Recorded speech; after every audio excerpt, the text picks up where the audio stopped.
Dieu a besoin des intercesseurs, ceux qui vont soutenir leurs frères. Il n'a pas besoin des accusateurs. Le maître des accusateurs s'appelle Satan.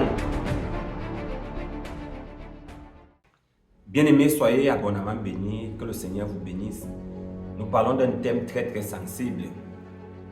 Le discrédit dans le milieu chrétien, cette tendance qui est en train de détruire le milieu chrétien, le milieu évangéliste, cette mode, cette façon de faire, ce discrédit toujours apporté sur la vie de nos semblables, cette façon de dénigrer les œuvres de Dieu et de glorifier les œuvres de Satan. Jésus disait à ce sujet, personne ne peut servir deux maîtres à la fois, soit tu vas respecter un et mépriser l'autre.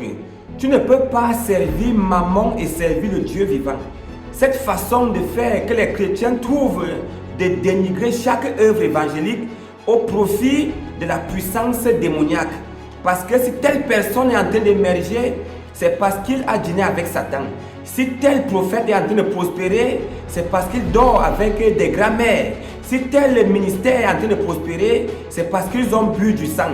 Cette façon d'apporter le discrédit dans la vie des hommes de Dieu, dans la vie des ministères, n'est pas une bonne façon de faire. Frère, je vous annonce une fois ici que tu penses que tu es de Dieu, tu vas te consacrer sur l'intercession. Parce que la Bible dit, j'ai besoin de personnes qui peuvent se mettre à la brèche pour prier.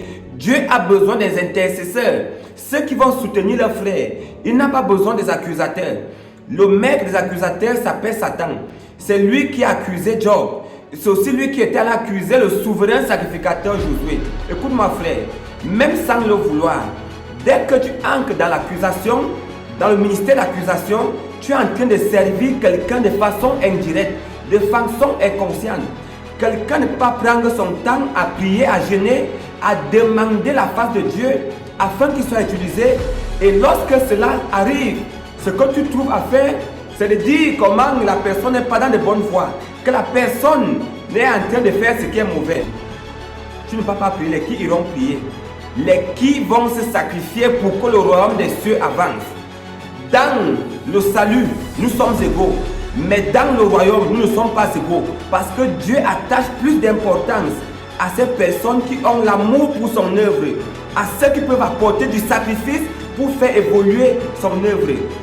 Lorsque tu vas rencontrer un homme d'autel, un homme qui prie, un homme qui a bâti des alliances secrètes avec Dieu, c'est un homme qui marche constamment sous l'atmosphère des interventions divines. Il ne te servira à rien d'apporter du discrédit dans la vie d'un homme qui est avec Dieu. Se mettre sur son chemin est de prendre Dieu contre toi, est de croire que tu peux te lever contre celui qui sait le véritable Dieu. Frère, si ton frère a évolué, bénis Dieu pour sa grâce. Si ton frère a voyagé, bénis Dieu pour sa grâce. Si ton frère est avancé, bénis Dieu pour sa grâce.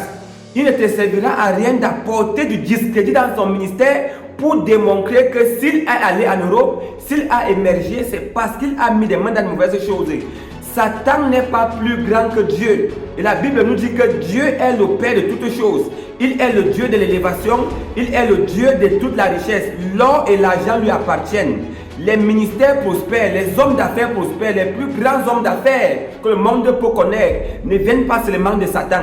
Ces hommes aussi sont attachés au véritable Dieu.